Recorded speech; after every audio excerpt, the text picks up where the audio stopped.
Yes, that music just says it all, doesn't it? All right. Well, Hillary Clinton took her, no, seriously, I should have won the presidential election tour. She took it overseas this time in an attempt to find someone who cares about her litany of excuses.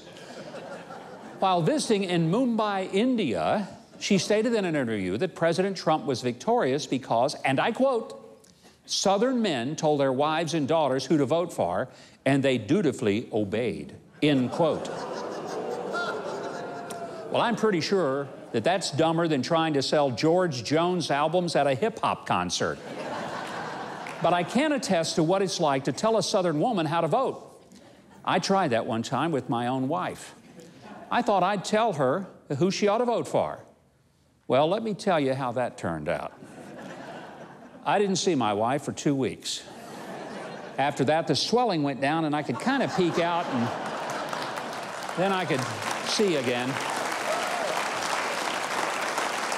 All right, our second story that you may have missed is a major uproar at Indiana University of Pennsylvania, which is weird because why would you have Indiana University of Pennsylvania? But they have one. Now, this is before spring break, this big controversy. What was the controversy? Was it streaking? Nope. What about recreational use of marijuana? We could only wish it was that simple.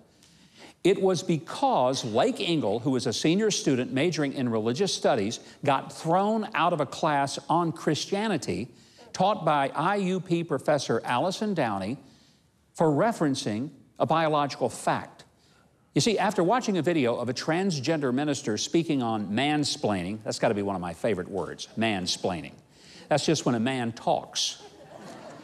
So I guess everything I do is mansplaining.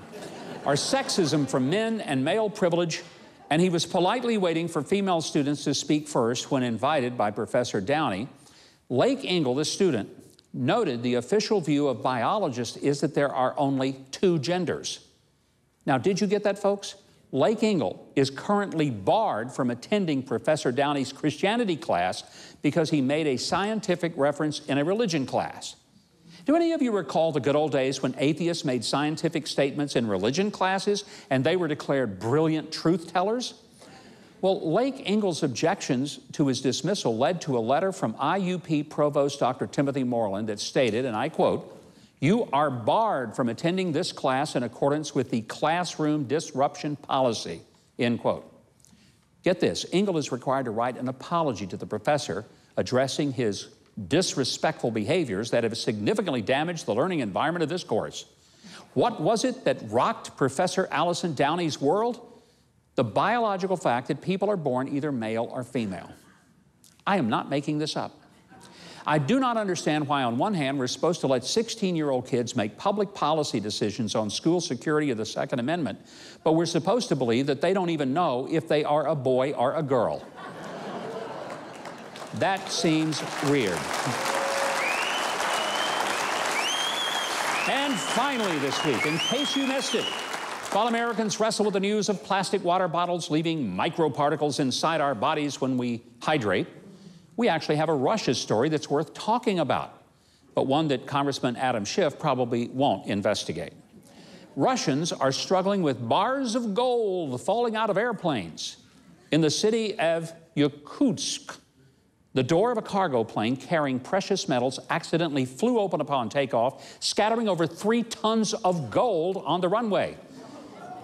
Don't you wish you'd been there, huh?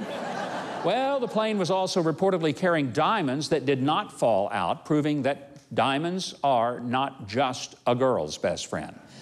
And while there are no reports of President Putin sending anyone involved in the accident to Siberia, experts believe that's because the airport was located in Siberia. There were, however, several reports of airport employees coming into sudden wealth. I'm reminded of Larry Gatlin and the Gatlin brothers' great hit, All the Gold in California. Well, it isn't in California at all, but some of it is in Russia on the airport tarmac. There you go. And that's what you may have missed this week.